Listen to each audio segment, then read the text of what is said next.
Hola amigos, ¿cómo están?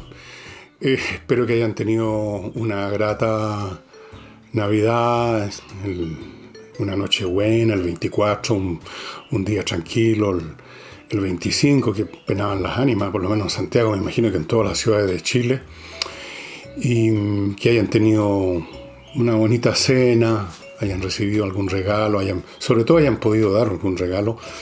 Algunas personas me contaban que no pudieron comprar nada porque estaba todo congestionado, había que hacer colas para entrar, que era muy complicado. Así que mucha gente va a estar celebrando en estos días, en enero más bien, o la próxima semana, la Pascua, pero da lo mismo.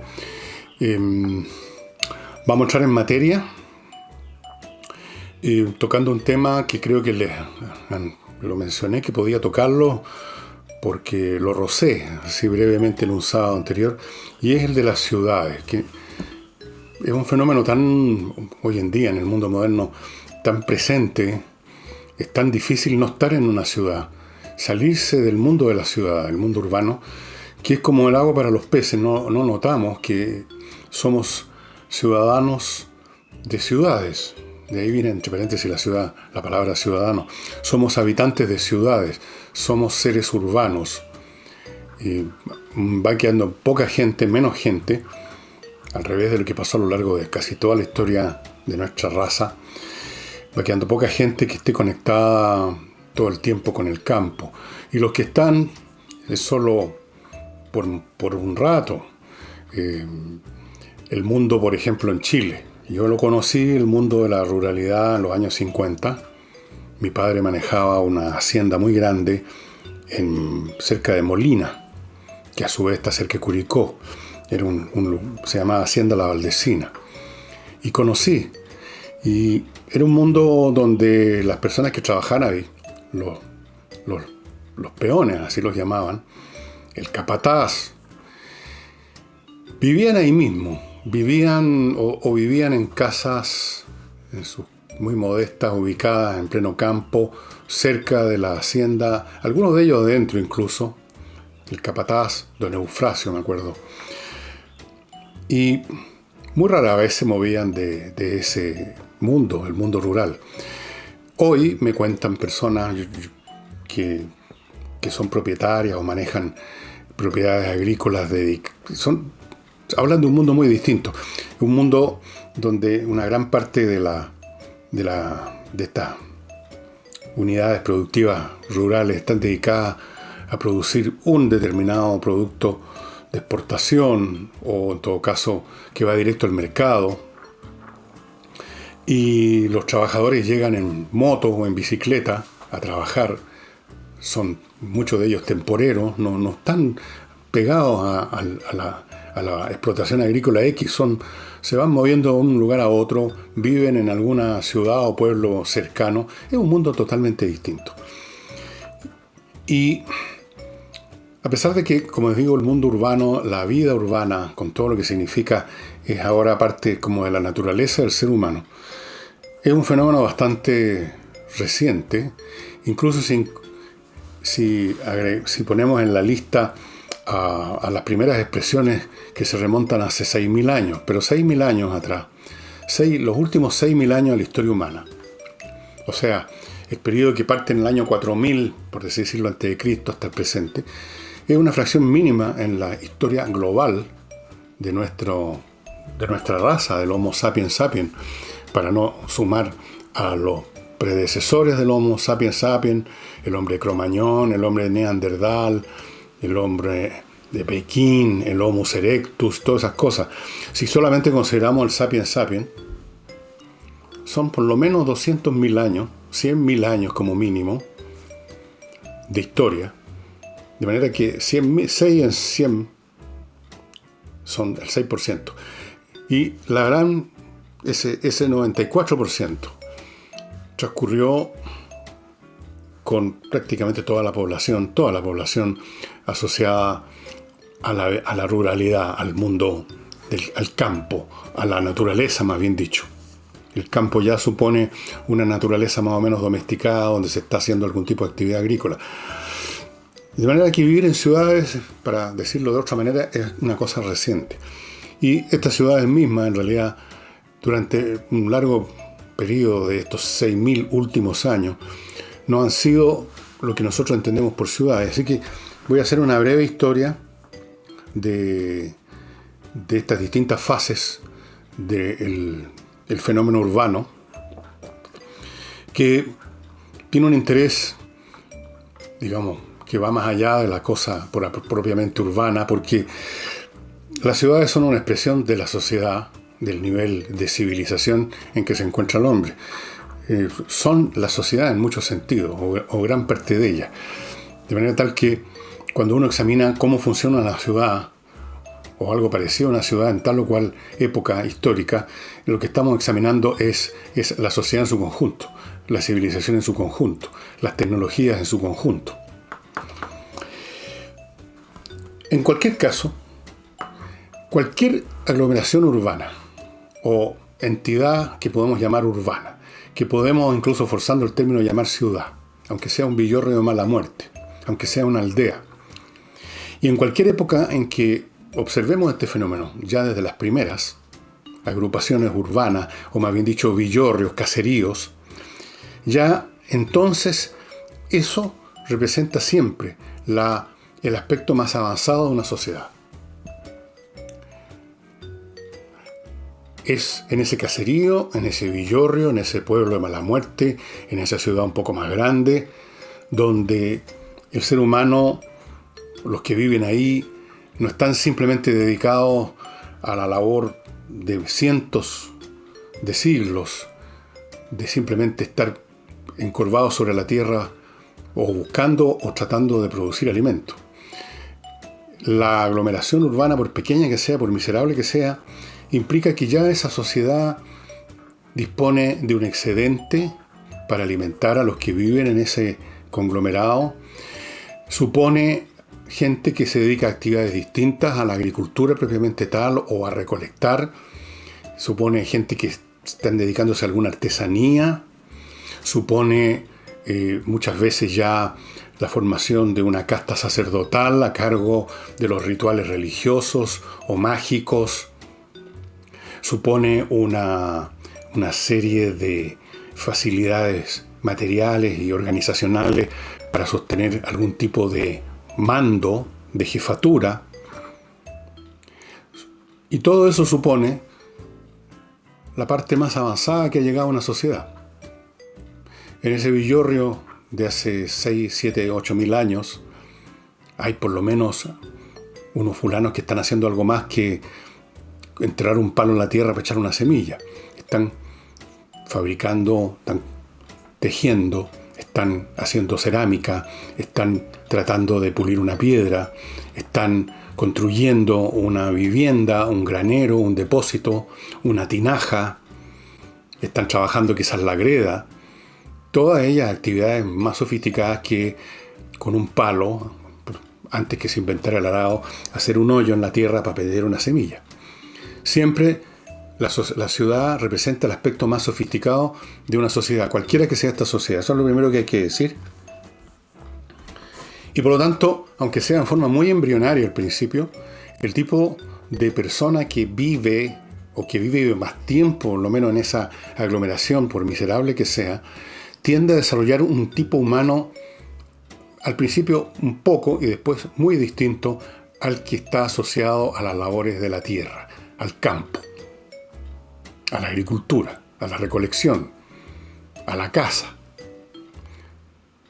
En primer lugar, porque está en un lugar más o menos fijo, porque está desarrollando artesanías más sofisticadas, porque se está contactando con otros que son distintos. Se está contactando no con otros agricultores igual que él, sino que se está contactando con otros artesanos que hacen cosas distintas. Se está contactando quizás directo o indirectamente con la casta sacerdotal que maneja los rituales mágicos.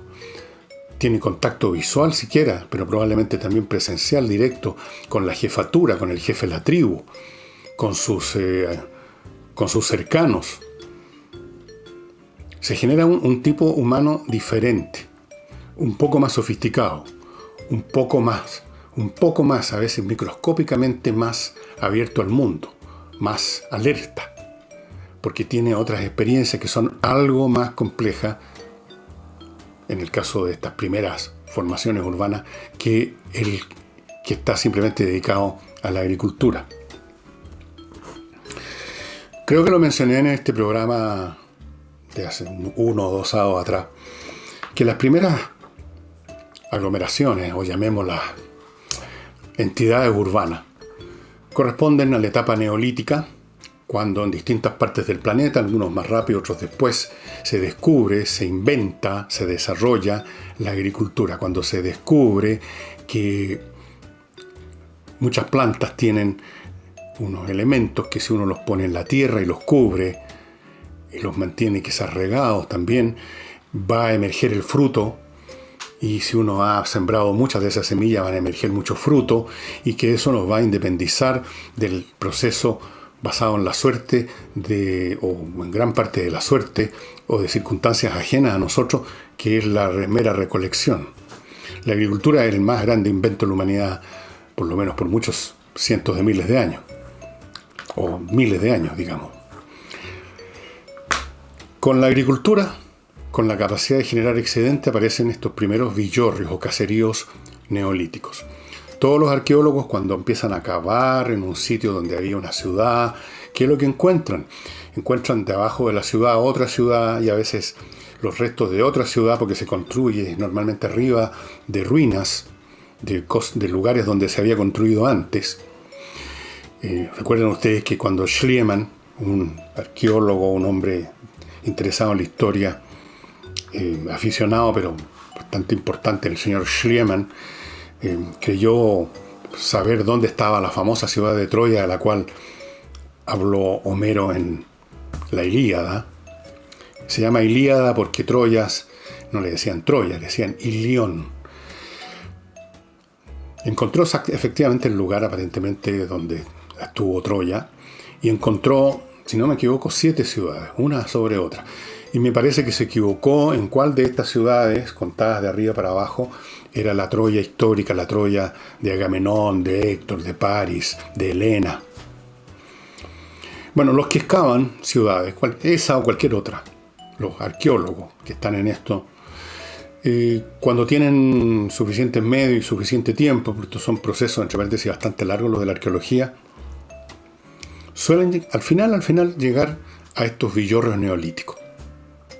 En Roma, por ejemplo, ustedes saben, Roma tiene a la vista un montón de ruinas propias del imperio.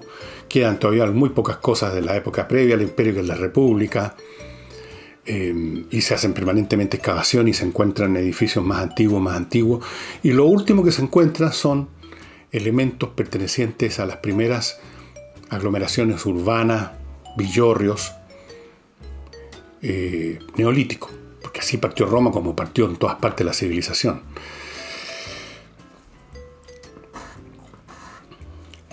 Cuando estas sociedades neolíticas, a lo largo de un largo proceso, el ritmo histórico era lento, pasaban las generaciones y todo estaba igual. Aquí y allá alguien inventaba alguna cosa, quizás cómo pulir mejor una piedra. Largo tiempo se tomaba ese invento en ser conocido en otras partes, porque las comunicaciones eran caminando, ¿no? Gran parte del desarrollo de la cultura tiene que ver con la imitación, la propagación, la copia, en últimas palabras. La difusión, suena más elegante que decir la copia. Todo era muy lento, pero se iba acumulando. Pasaban las generaciones, se iban acumulando desarrollo, mejoraba la agricultura, alguien inventaba una manera mejor de enterrar la semilla, se empezaban a generar mejores métodos de regadío. Y precisamente, y a propósito de regadío, cerca, en las orillas, en las zonas intermedias de grandes sistemas fluviales que facilitaban mucho la agricultura, que la permitían hacer crecer en una escala mucho mayor, aparecen las primeras civilizaciones donde ya tenemos un nivel superior de tecnología, de cultura y ciudades. No es casual que estas primeras civilizaciones nacen una al borde, a las orillas del Nilo, Egipto, el mundo de los faraones. como dice esa vieja frase del historiador griego Heródoto, Egipto es un don del Nilo. O sea, Egipto es un regalo del Nilo. Ustedes saben, el Nilo una vez al año se desborda, cubre grandes zonas, deja las zonas no solo húmedas, sino que con tierra muy fértil, con material orgánico, y la agricultura se hace muy fácil, se podían producir grandes cantidades de alimento, y eso hace posible la acumulación de excedente y acelera el desarrollo tecnológico y por lo tanto el desarrollo social en todos los sentidos. Y lo mismo sucedió en lo que ahora es Irán, entre el Éufrates y el Tigre, ya llegando a la desembocadura, hay una zona intermedia entre los dos ríos en que también, haciendo canales, conectando, se pudo producir una zona con una gran fertilidad agrícola, y ahí nace la primera, que no sé si primera que Egipto o después que Egipto, pero probablemente primero que Egipto, la civilización sumeria, y aparecen las primeras ciudades. Y ustedes pueden ver en internet fotografías de los edificios que quedan, que son muy pocos porque no había material en esa zona para construir sólidamente, no había piedras, se construía con ladrillos hechos de greda cocida al sol nada más. Pero quedan todavía lo que se llaman los zigurat, que son unas especies de pirámides truncadas, o sea, no terminan en una punta, sino que terminan en un cuadrado, porque son pirámides de 4 lados, no de 3. Entonces, esas zigurat, esas parecidas, muy parecidas, y eso da terreno para especulaciones sobre intervenciones extraterrestres, etcétera, muy parecidas a las que se han encontrado en muchas otras partes. Por ejemplo, en México. La misma estructura, la misma pirámide, que eran para funciones rituales, asuntos religiosos, comunicarse con los dioses. De ahí viene el viejo mito bíblico de la Torre de Babel. Pero esas ciudades en realidad no eran como las entendemos nosotros. Eran ciudades-palacios, llamémoslas así. Es simplemente el grupo de edificios donde vive y están los servicios que apoyan la vida y las actividades del mandamás. En el caso de Egipto, del faraón. En el caso de Sumeria, el rey.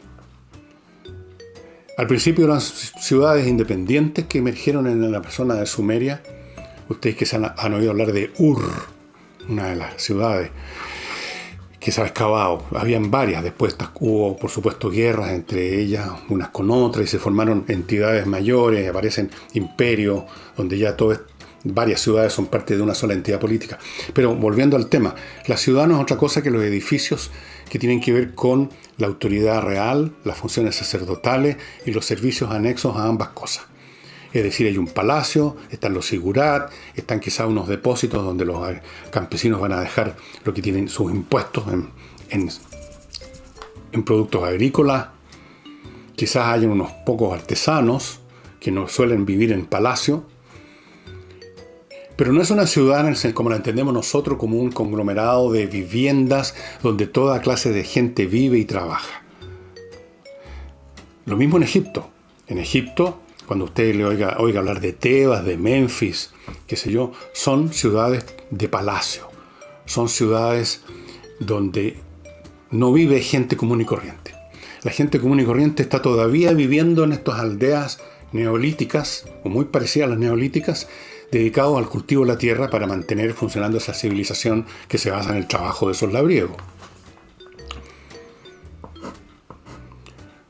Creta, por ejemplo, aproximadamente en el 3000 a.C. desarrolló una civilización muy hermosa, muy elegante, la civilización minoica, si no me equivoco, ese es el nombre. Y también las ciudades, por ejemplo, Nosos. Usted quizás ha oído hablar de esa palabra. Hay un Nosos.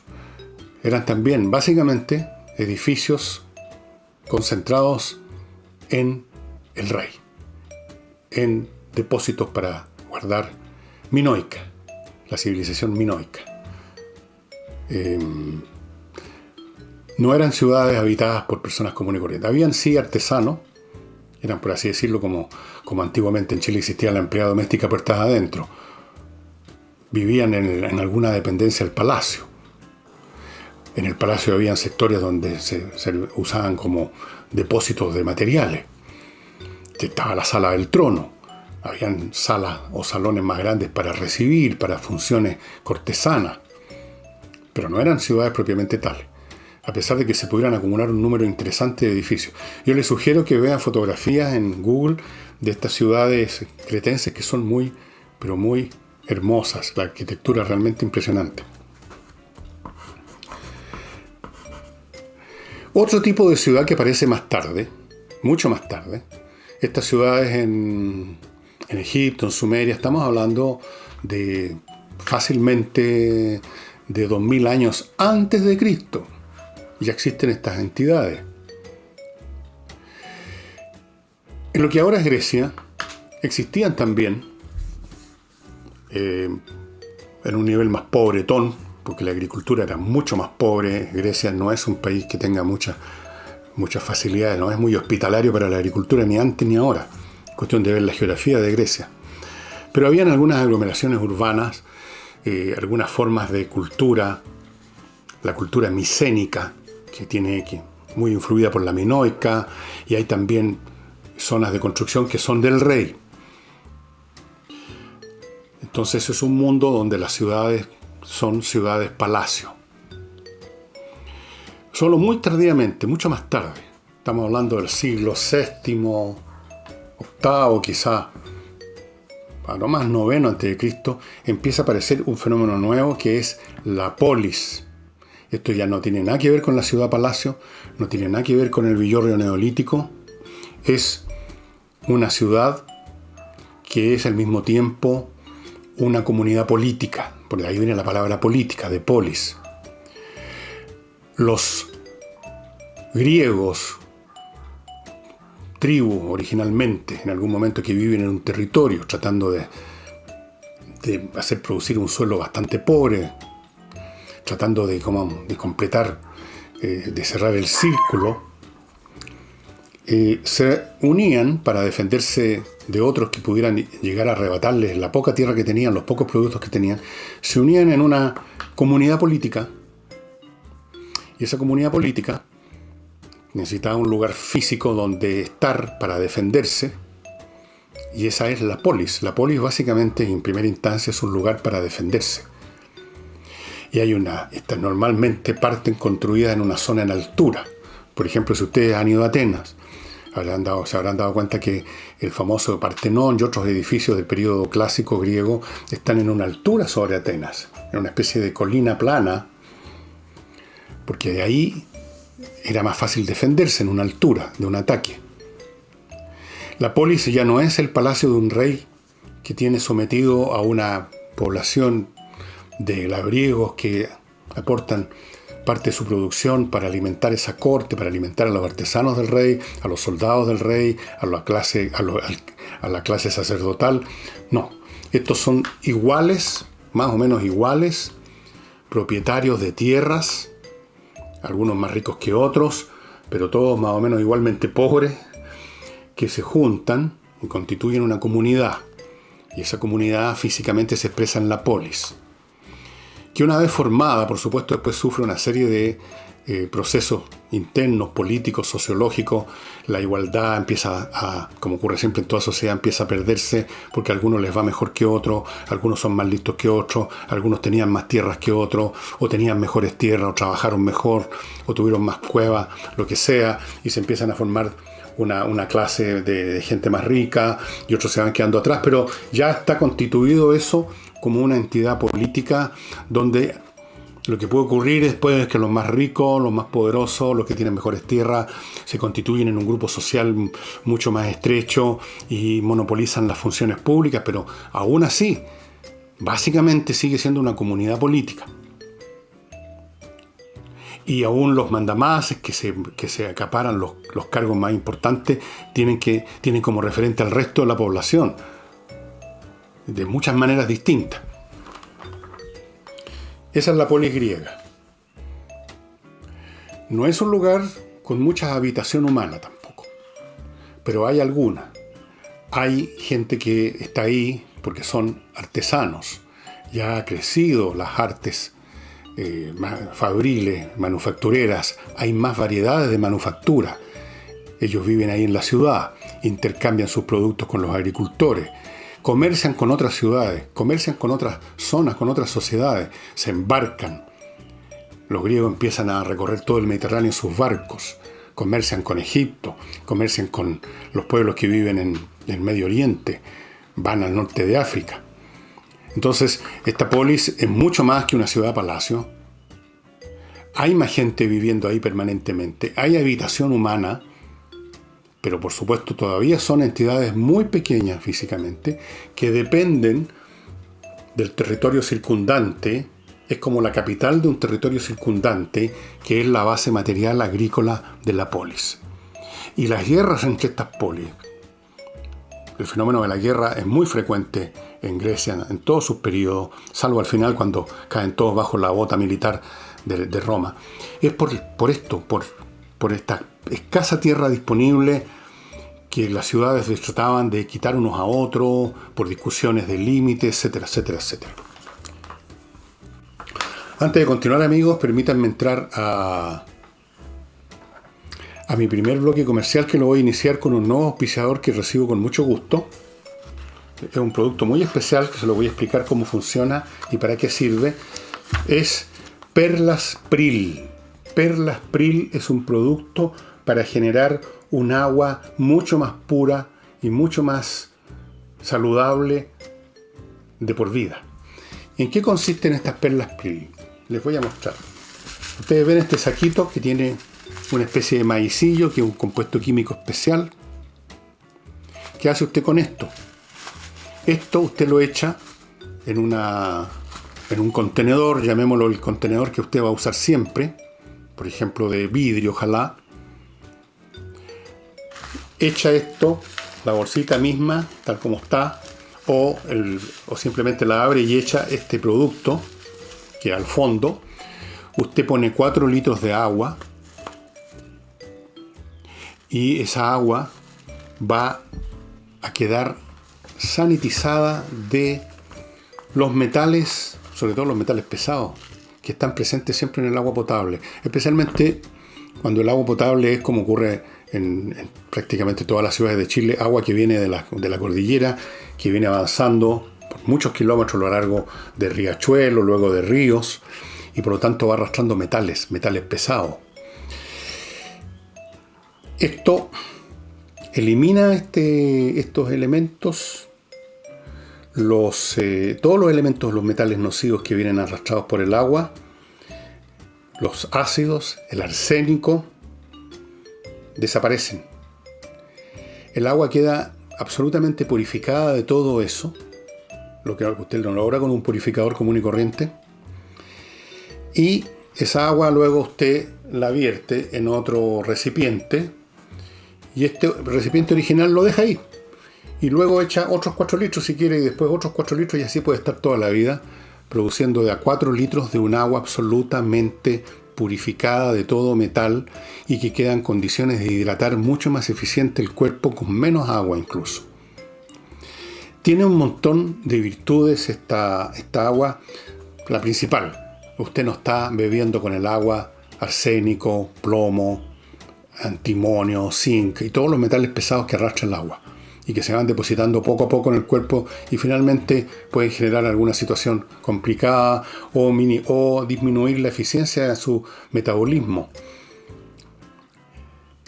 El agua se hace más agradable tomar, incluso para gente que como yo, que toma bien poca agua, se hace más suavecita, más grata, más liviana, uno la siente más liviana. Cada una de estas bolsitas son 85 gramos. Alcanzan para 4 litros. En 2 horas el agua queda lista. Usted esa agua la pone en el otro envase o en los envases que quiera. Y en el envase original, que lo va a usar para siempre para eso, pone otros 4 litros, y así puede estar años de años produciendo un agua muy superior para el consumo humano y para cualquier otra forma de consumo en la cocina que usted quiera usar el agua. El precio de promoción de esto, y ustedes ubican más detalles sobre esta agua, la compra, en el sitio www.vivirsanovivirmejor.com. El precio de promoción de esta bolsita que les va a durar, recuerden, toda la vida. Todo lo que tienen que hacer de vez en cuando empiezan a ponerse como más oscuras es porque justamente han estado trabajando. Usted las lava, por así decirlo. El proceso en detalle no se los voy a explicar aquí porque no es necesario. Si usted adquiere esto, va a tener todos los datos para hacerlo. La lava, estas sales, este producto, y lo sigue usando indefinidamente, no se gasta. Esto no se le va a gastar. El precio de promoción especial Villegas es $19.990. Recuerden que esto es para toda la vida, para purificar de verdad el agua. Los purificadores comunes y corrientes, yo tengo uno en la casa, que tienen un filtro, sacan algunas cosas por supuesto, pero no los metales pesados. Los metales pesados están a un nivel digamos mucho más fino, más molecular en algunos casos, y por lo tanto usted no los puede filtrar con un aparato mecánico, necesita esto. Así es que Perlas Pril, estimados amigos, pónganse en contacto, vivirsanovivirmejor.com, y ya me van contando cómo cambia el gusto del agua con este producto. Y a propósito de bebestibles,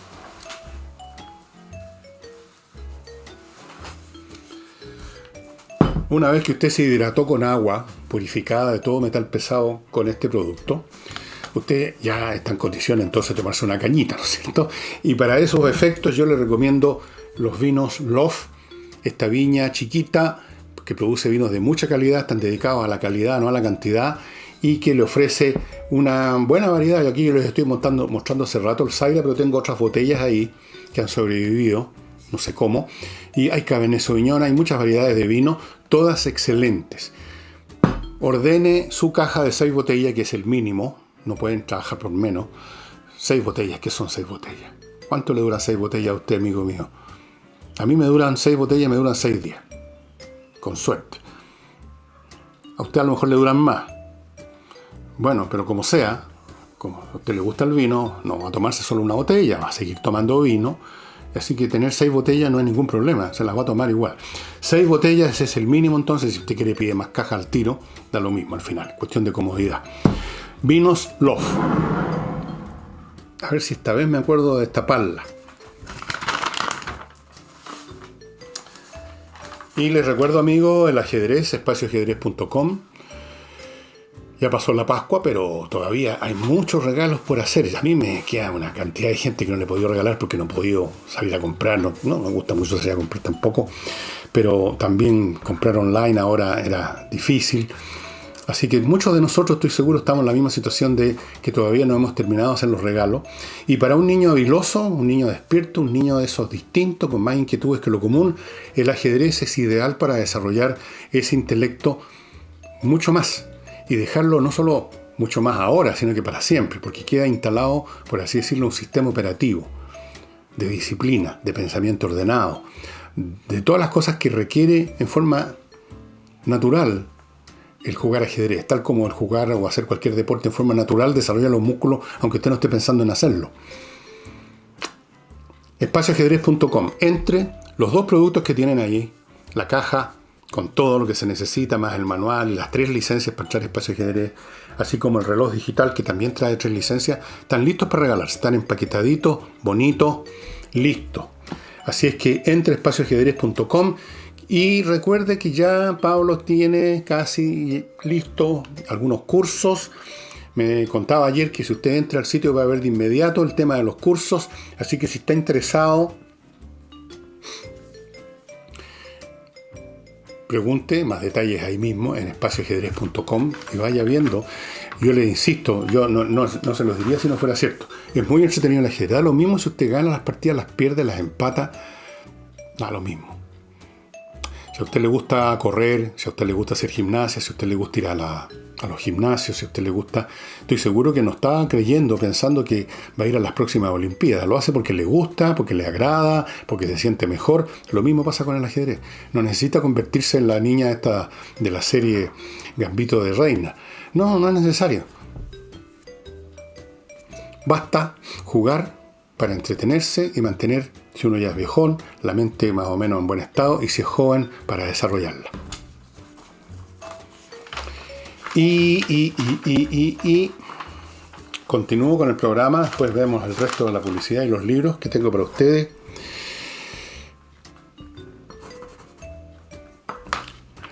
La historia siguió avanzando. Las polis tuvieron su momento. En otras partes del mundo, por supuesto, estaban surgiendo otras aglomeraciones, pero solo en Grecia existía este fenómeno urbano que es al mismo tiempo una comunidad política entre iguales. En las zonas del Oriente, en las zonas del norte de África, donde está todavía Egipto, las ciudades podían crecer, las artesanías se desarrollaban más, los edificios eran cada vez más complejos, se construían barcos sofisticados, se desarrolla la metalurgia, aparece el bronce, el hierro, las armas se hacen cada vez más letales, un montón de tecnología. Pero las ciudades siguen siendo ciudades-palacio. Las ciudades siguen siendo simplemente la expresión física, la habitación del rey y sus servicios más estrechos, más cercanos, y la casta sacerdotal. No hay gente que viva en Memphis o en Teba como uno vive en Santiago, o como algunos o bastantes habitantes vivían en las polis. Siguen siendo el aparato de dominación social y nada más, de una casta gobernante.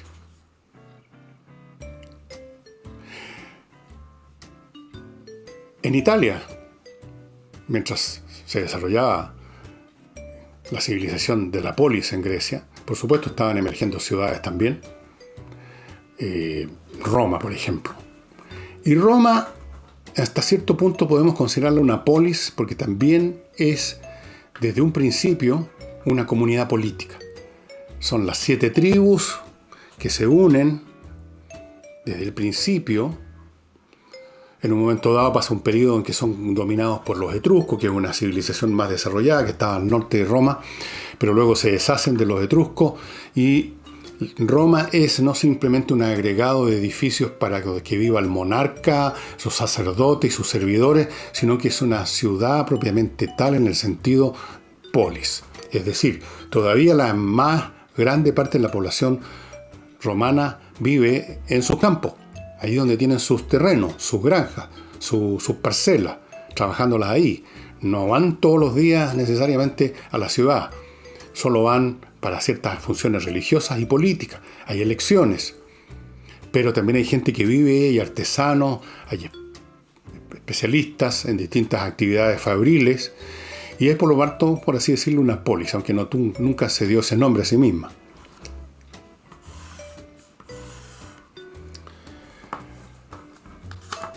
Con el desarrollo de Roma, tenemos un fenómeno nuevo que empieza a emerger. Y es la gran ciudad, la megalópolis. Una ciudad donde ya no es un conjunto de edificios, templos para las funciones religiosas, o para las votaciones políticas en Roma, el ágora en las ciudades griegas donde se reunían también los ciudadanos de la poli a discutir sus asuntos o a comerciar. Hay un momento en que siempre la cantidad, al aumentar el número, la cantidad, al hacerse algo más grande, cambia de calidad también. Se convierte en algo distinto, cualitativamente distinto. Y en Roma vemos el fenómeno primero que en ninguna otra parte. Quizás también podríamos decir Alejandría también, de la megalópolis, o sea, una entidad donde ya es muy numerosa la cantidad de gente que vive. Estamos hablando de ya más de 200, 300.000 personas. En algún momento Roma llegó a tener 1 millón de habitantes. Donde la cantidad de especialidades fabriles, comerciales, religiosas, políticas, militares, culturales, actividades de distinto tipo, son tan complejas que ya empiezan a asemejarse a lo que nosotros llamamos propiamente tal una ciudad. Con una diferencia con las ciudades que aparecerían posteriormente. La ausencia de un establecimiento industrial.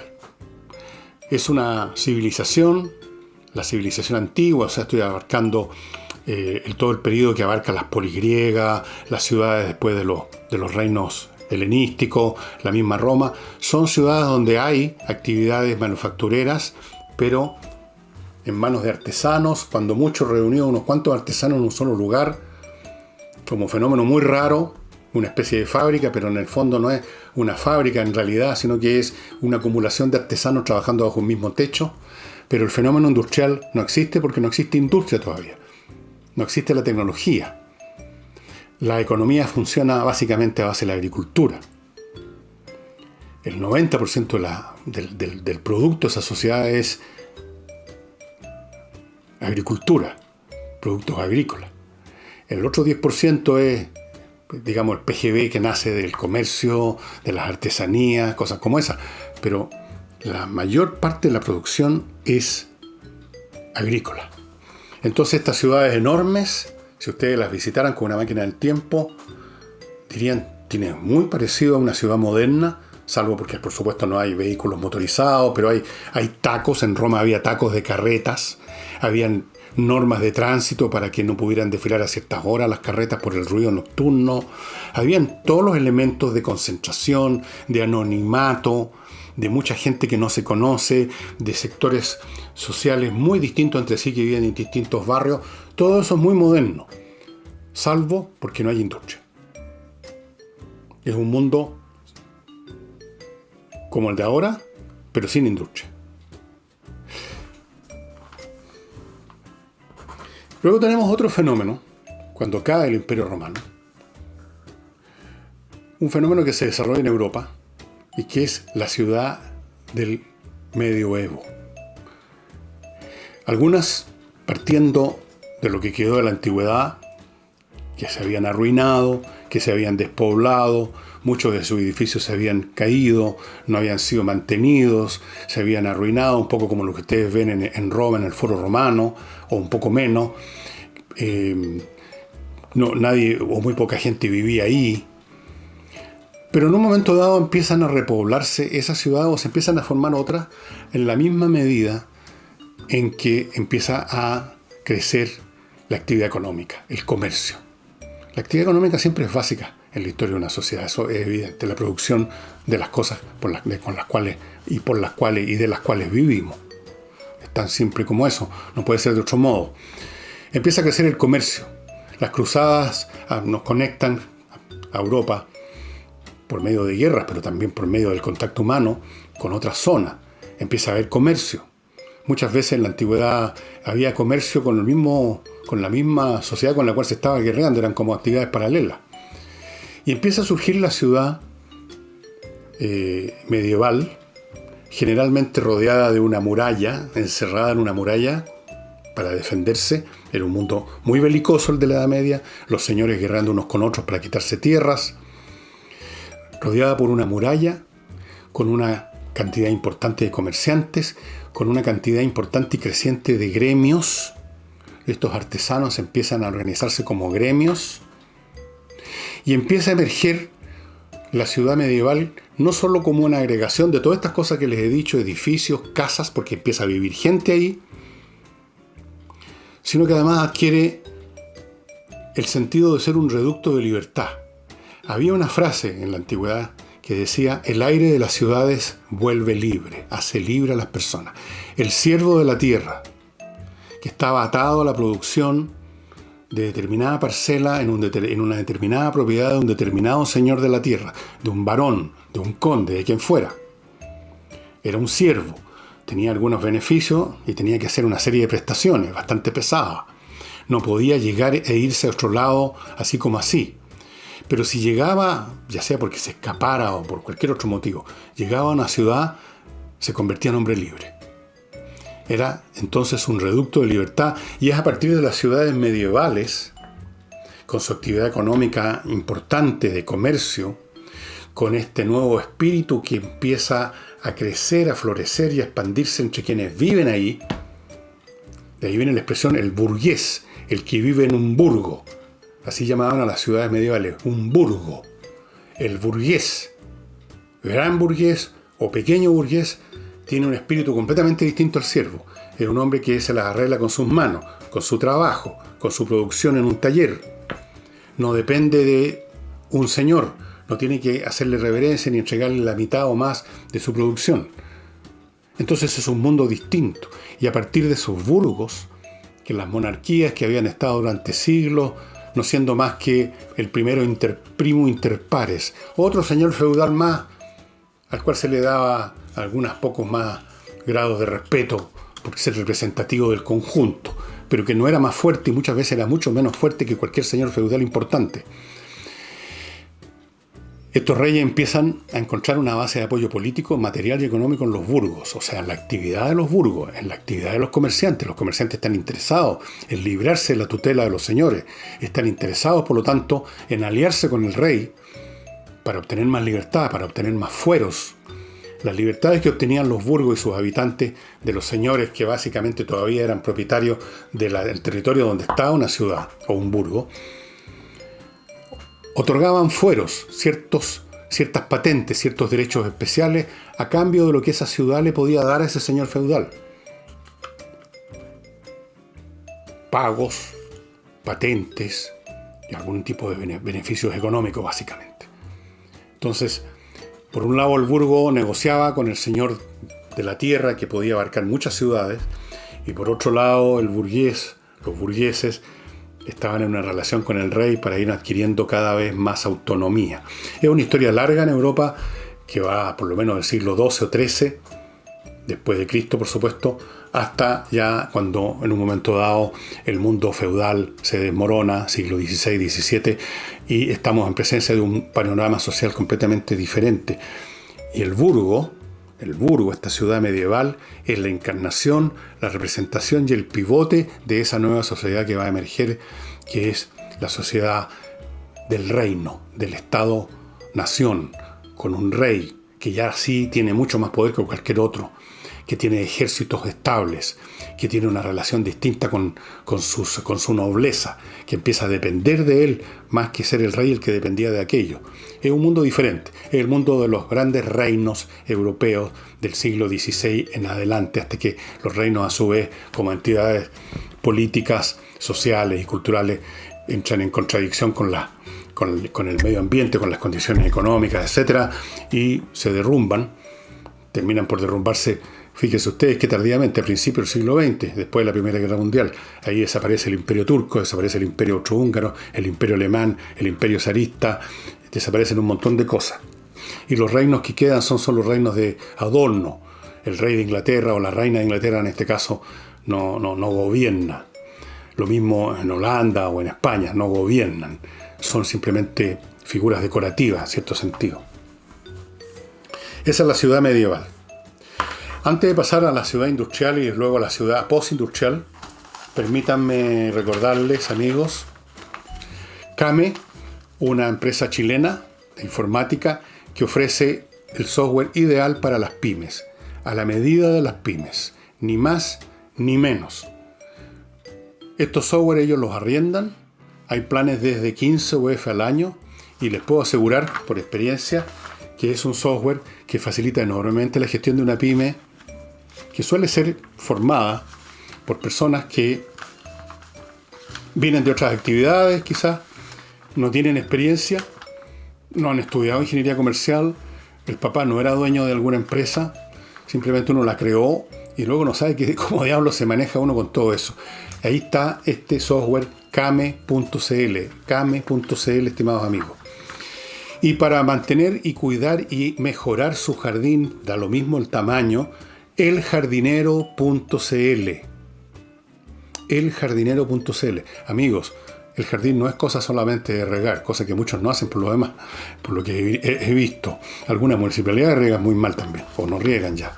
No sé para qué, entre paréntesis, no sé para qué arman, inauguran con el pompo pompa y circunstancia, y la televisión una plaza y tal, y después no la mantienen y se convierte en un basural muy pronto. Bueno, para que su jardín se mantenga como debe ser, eljardinero.cl. Esto es una familia de Rigrandi Simunovich que se dedican a esto con mucho amor y con mucha habilidad. Hay empresas, organizaciones internacionales, como ustedes pueden ver abajo en la gráfica, que hacen uso de los servicios de eljardinero.cl, pero también están disponibles para usted, para que su jardín esté bien mantenido. No es solo riego, es un tema de abonos, es un tema de tantas cosas que uno ni se imagina. ¿Para qué hablar de cómo poner las plantas en el lugar que corresponde? Uno no sabe, y pone la planta de sol a la sombra y la planta de sombra al sol, y después se asombra que las plantas están muertas o crecen a medio morir saltando. eljardinero.cl. Para la música, Academia de Música Gijena, estimados amigos, online. ¿Quiere usted recuperar lo que ya olvidó o lo que nunca tuvo, pero que siempre quiso estudiar? Sus conocimientos de canto, popular o lírico, de piano o teclados, de bajo eléctrico, de guitarra acústica y eléctrica, educación de la voz. ¿Quiere seguir los cursos que están disponibles para toda clase de personas, niños, jóvenes, adultos mayores, viejos de mierda como yo, etcétera? Academia Gijena online. Usted no se tiene que mover de su casa, usted agarra su instrumento frente a la pantalla y va a aprender un montón. Entre a gijenaproducciones.com, www.gijenaproducciones.com, contrate un curso, recupere esos conocimientos que perdió quizás hace cuántos años, o créelos a partir de cero. Nada mejor que la música. Sin música, este mundo no vale la pena vivir. ¿No creen ustedes? Hablo de música, no del tum tum tum. Y, señores, ¿dónde la dejé la caja? ¿Dónde? Llegas. Qué desordenado usted, ¿eh? Por Dios, qué desordenado usted. Bueno. Los bombones, pues, aquí está. Miren, lo tenía aquí delante y no lo veía. Bombones de chocolate, que ahora vienen en esta presentación muy original, que es como una caja de fósforo. Hay que tirar con cuidado para que no se desarme, por supuesto, no salgan volando las cosas. Ahí está. Unos exquisitos bombones como estos que ustedes están viendo aquí. Mira, no me he comido ninguno todavía, ¿o sí? Ninguno. He estado disciplinado. Ricos bombones hechos con recetas de los Balcanes. Es una familia croata la que creó este emprendimiento chocolatero, Bomboni, con recetas de los tatarabuelos, deliciosos. Todos los bombones, como ustedes ven, son un diseño diferente, el relleno es exquisito. Todo lo que usted tiene que hacer es pedirlos a las direcciones que están ahí y le van a llegar a su casa. Ricos bombones. Y, señores, continuando con el tema, la ciudad industrial la hemos conocido todos, la conocemos todavía, existe todavía, es como la megalópoli romana, la gran ciudad llena de gente que vive ahí, palacio, edificio, museo, pero tiene muchas más cosas y tiene industrias. Hay más servicios, hay más actividades educacionales, culturales, económicas, de servicios, gubernamentales, religiosas.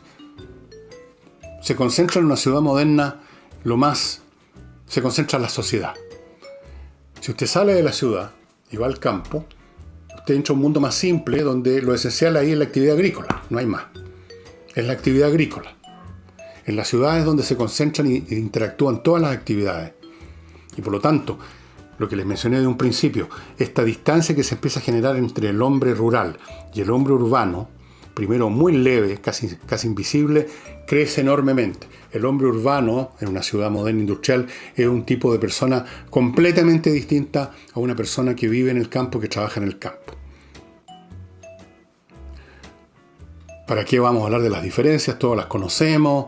El tipo de mentalidad del hombre urbano, de la mujer urbana es muy distinto. Los ritmos de vida, las ansiedades, la nerviosidad, los apuros, las apetencias, todo es completamente distinto. Es un hombre diferente, es como una especie distinta. Estoy exagerando quizás, pero evidentemente que se genera esto. Y afuera de todos esos servicios tenemos, por supuesto, el fenómeno industrial, que empieza a desarrollarse esta ciudad industrial con la revolución industrial, obviamente. Poco a poco, las actividades fabriles empiezan a tomar la forma moderna, grandes edificios donde se concentran muchas personas. Empieza a aparecer no simplemente una suma de personas que hacen lo mismo, sino que aparece la máquina. La máquina que lleva consigo una enorme división del trabajo. Primero las máquinas de vapor, después los demás tipos de máquinas. Aparece esta nueva figura humana, el proletario industrial, que vive en determinados barrios de la ciudad, por supuesto en un estado de pobreza muy grande, especialmente en la época cuando esto se inicia. Empieza en el paisaje urbano a aparecer la chimenea. Empiezan a aparecer todos los fenómenos vinculados con la producción. Empieza a aparecer la contaminación, de la cual ya se hablaba en Inglaterra en la era victoriana. Hay no me acuerdo qué poeta o qué importante escritor británico de, por ejemplo, 1860 o 1850, ya, hablando del humo. En esa época en que se quemaba carbón, y nadie estaba hablando del smog, las ciudades estaban mucho más contaminadas, incluso visualmente, que hoy en día. Hoy día la contaminación es más, en algunos casos un poco más invisible, salvo en China, donde no se puede ver más de 2 metros en algunos eventos de contaminación en Pekín y otras ciudades. Ustedes lo habrán visto en las noticias. Pero estamos hablando de un mundo contaminado, un mundo con las calles repletas de vehículos transportando mercadería. Aparece la figura del transporte público, aparecen los coches arrastrados por caballos, donde la gente se moviliza de un lugar a otro de la ciudad. Las ciudades crecen en extensión y crecen en altura, aparecen edificios más altos. Mucho más gente vive ahí. La mayor parte de la gente no se conoce mutuamente. Uno empieza a vivir como ciudadano urbano en un determinado circuito, de la casa al trabajo, del trabajo a la casa, y con algunas estaciones intermedias, el bar al que asiste siempre, el teatro al que asiste siempre, los vecinos, y este circuito no coincide con otros millones de circuitos. Somos anónimos. El anonimato, la amplitud, genera el fenómeno de la delincuencia en una escala como no existía antes dentro de la ciudad. Eso a su vez genera la necesidad del aparato policial, que empieza a aparecer ya en forma mucho más fuerte en Londres, en estas ciudades que crecía, esta ciudad que se hacía cada vez más grande, cada vez más anónima, la clase de ciudad que pinta tantas veces en sus novelas Charles Dickens. Empieza a aparecer la figura del Bobby, el policía. Se convierte en un ente bastante monstruoso en su tamaño, en su fealdad, en su heterogeneidad. Coexiste el barrio elegante, fino, limpio y precioso, con al lado un barrio miserable, repleto de basura, de agua vertida corriendo por medio de la calle. Empiezan a aparecer los problemas de cómo evacuar las aguas servidas. En París, en Londres, en todas partes empiezan recién, en 1860, 70, a construirse los primeros sistemas de alcantarillado en gran escala. Todos esos son fenómenos propios de la ciudad industrial, y esos fenómenos no hacen sino crecer a lo largo del siglo XX. Aparecen además nuevas tecnologías, aparecen los vehículos motorizados, los tranvías eléctricos, en fin, todos los elementos modernos, y la ciudad se hace y se convierte en este organismo en el cual más o menos todos hemos nacido. La ciudad moderna. Una ciudad donde reina el anonimato, donde el anonimato además afloja todos los controles sociales, porque el control social requiere la presencia del ojo ajeno que nos está mirando o podría mirarnos. Y el espíritu de esta ciudad es ya absolutamente distinto al espíritu de la ciudad del Burgo feudal, que era pequeño y donde todos más o menos compartían más o menos la misma situación, de ser gente que venía del campo y que estaban respirando el aire de la libertad, que eran artesanos o comerciantes. Era un mundo mucho más homogéneo, a pesar de las grandes diferencias de riqueza y todo, pero era más homogéneo. Ahora es un mundo, la ciudad, de miles y miles y miles de actividades económicas diferentes que interactúan entre sí por medio de este mecanismo abstracto que es el mercado, el comercio, el dinero. Usted hace sus transacciones, ahora más aún, ni siquiera viéndole la cara a un cajero, sino que en una máquina, Es un mundo bien distinto, bien diferente.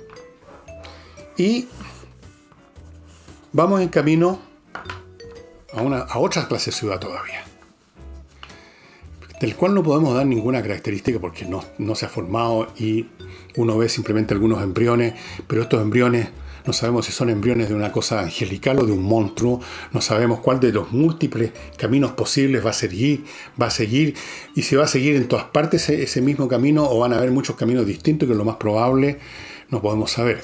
Pero sí podemos saber que en la medida en que cambia la estructura económica y la manera como se produce y se intercambia, va a cambiar la ciudad, que es la expresión material de eso. Si la ciudad finalmente, desde el punto de vista puramente físico, es la expresión material de la actividad económica productiva y del intercambio que va junto con ella. Y de las necesidades que crea en términos de comunicaciones, habitación para la gente, lugares especiales para las transacciones, lugares especiales para producir, etc. Es la expresión material, física. Por lo tanto, podemos suponer, con toda razón creo yo, que al cambiar esa estructura económica, al empezar a multiplicarse las transacciones virtuales, electrónicas, y ya no con presencia o con movimiento físico de un lugar a otro, de las personas, sí, de las mercancías, por supuesto, hasta el que invente la teletransportación, supongo, las ciudades van a cambiar, el tránsito va a cambiar, el contacto humano va a cambiar. El contacto humano que hoy en la sociedad, en las ciudades de hoy, en las sociedades de hoy, consiste, por un lado, la familia nuclear pequeña y quizá con los vecinos no tenemos ni contacto, los amigos con los cuales tenemos cada vez menos contacto y la gente de la oficina, los colegas, llamémoslo así, con los cuales tenemos un contacto superficial. Ese es el mundo social de ahora. El mundo social de mañana va a ser todavía mucho más autista, porque no vamos a tener que ir a la oficina. Va a haber menos gente que tenga que ir a una oficina. Nuestro trabajo va a ser, cuando más, con una imagen que tenemos al frente de una persona. Va a ser por Zoom, por así decirlo, como ya está ocurriendo ahora. Las relaciones sociales van a cambiar y eso se va a expresar en las relaciones físicas, en la manera como la ciudad va a funcionar, en la manera como la ciudad va a ser construida, en la manera como algunos sectores de la ciudad van a quedar deshabitados y van a convertirse en ruinas y otras se van a dispersar. ¿Cuánta gente en este momento, quizás alguno de ustedes, no está ya pensando o está yéndose de las ciudades? Porque pueden ahora, arrancándose de la ciudad con todos sus problemas, pero que ¿para qué los voy a enumerar? La contaminación, las movilizaciones, el conflicto, el delito, la delincuencia, el ruido. Ahora, si usted puede trabajar en un lugar lejos de eso, porque puede hacerlo por internet, bueno, es la razón por la cual mucha gente está mudándose. Todavía esa mucha gente es muy poca gente comparada con los... En Santiago viven 8 millones o 7 millones de personas. No se ha ido 1 millón de personas, no se ha ido... Tal vez se hayan ido ya 50 o 100 mil personas. No sé, esas cosas no se conocen todavía las cifras. Pero es el principio. Es el principio del fin de las ciudades industriales tal como las conocemos. Cómo se va a erigir la expresión material de la sociedad, o sea, la ciudad, en el futuro. Si es que se va a expresar como ciudad propiamente tal, si es que no vamos a convertirnos en algo parecido a lo que por mucho tiempo ha sido una ciudad de hoy, que es Los Ángeles en Estados Unidos, donde usted, cuando la conoce, se da cuenta que no tiene por dónde agarrarla, que no hay una coherencia, un centro, una estructura definida, sino que es simplemente una sumatoria infinita de barrios y de casas aisladas donde ni siquiera se ve gente caminando por las calles. Es probable que vayamos a ese tipo de mundo. Algunos urbanistas dicen que el proceso es a la inversa, que vienen las ciudades en altura, que incluso hablan de que esto de los barrios con casas habitacionales, como por ejemplo el barrio donde vivo yo, es obsoleto, que la gente tiene que vivir, porque los urbanistas tienen mucho de mesías, ¿no? Y de profeta. Les gusta decir lo que tienen que ser. Tienen que vivir todos más cerca, en ciudades más pequeñas, en altura, en edificios, en departamentos. Pero yo creo que están equivocadísimos, porque la gente no quiere vivir de esa manera en un panal, no quieren vivir en un avispero, no quieren vivir en un edificio 40 pisos, donde tienen que escuchar cuando tira la cadena el gallo que está al lado, en el departamento al lado, o mamarse la fiesta de los tontones del piso de arriba todos los fines de semana. La gente no quiere vivir así. La gente no quiere vivir en aglomeraciones urbanas. Vamos a saber qué fuerzas predominan en el futuro. Y antes de mostrarles los libros que les voy a mostrar, bueno, uno de los libros que les voy a mostrar es precisamente uno que se lo estoy mostrando hace tiempo y que ha tenido mucho éxito, ha gustado mucho, me han llegado mail diciéndome lo bueno, lo entretenido que es este libro de Ulises Caravante, Desde los valles transversales a los canales australes, que trata de un fragmento de la historia de Chile, principalmente, pero no únicamente, que es la Revolución de 1859 en el norte, con materiales bastante inéditos, o sea, inédito, no bastante. O es inédito o no es inédito, ¿no es cierto? No puede ser bastante inédito. Error del Villegas. Inéditos. Material recogido por sus familiares que vivían en esa época y que anotaron en sus diarios de vida lo que estaba pasando, etcétera. Muy entretenido. Y antes de pasar a mostrarles los libros que tienen que ver con las ciudades, mi último aviso es de mi clima para que usted esté como estoy yo ahora, tranquilito, con 21 grados aquí donde estoy haciendo el programa en vez de los 30 y tanto que hay afuera. ¡Qué cosa más rica, estimado amigo! Sin ni un ruido. ¿Sienten ustedes algún ruido? Solo mis perros cuando ladran de vez en cuando. Silencioso, poco gasto, control remoto. Un día les voy a mostrar el control remoto. ¿Qué más se puede pedir? Miclimo.com. Y en invierno, cuando hace frío, lo mismo. El mismo aparato le va a dar calor. O sea, es el sistema más moderno y premiado del mundo para climatizar su casa o su oficina. Los dos libros que les voy a mostrar son dos clásicos de la historia, del análisis de las ciudades. El más antiguo, y que es un libro antiguo que tengo que heredé, que me lo regaló David Alvala, el papá de un amigo que vive en Inglaterra. Es un clásico, es la famosa La ciudad antigua de Monsieur Fustel de Coulanges. Este libro, específicamente, este ejemplar que tengo en mis manos, es del año 1920, editorial Daniel Jarra, editor de Madrid. Esto trata de la estructura de la ciudad de Grecia y Roma, la ciudad antigua, sobre el culto, el derecho y las instituciones de las ciudades antiguas. Muy entretenido, uno aprende mucha historia con este libro, marcas que he dejado en algún momento. La ciudad antigua es un clásico, Y luego otro clásico, pero mucho más moderno que este libro, es un estudio de Lewis Mumford, que es considerado un clásico, como ustedes ven aquí dice el estudio clásico de Lewis Mumford, la ciudad en la historia, sus orígenes, sus transformaciones y sus prospectos, sobre lo que viene su futuro. Aquí está. Muy interesante y muy entretenido. Miren, es más o menos lo que yo he hecho aquí, claro, mucho mejor que yo, mucho más detallado que yo. Puntos que trata: santuario, villorrio y punto fuerte, lo que les decía al principio.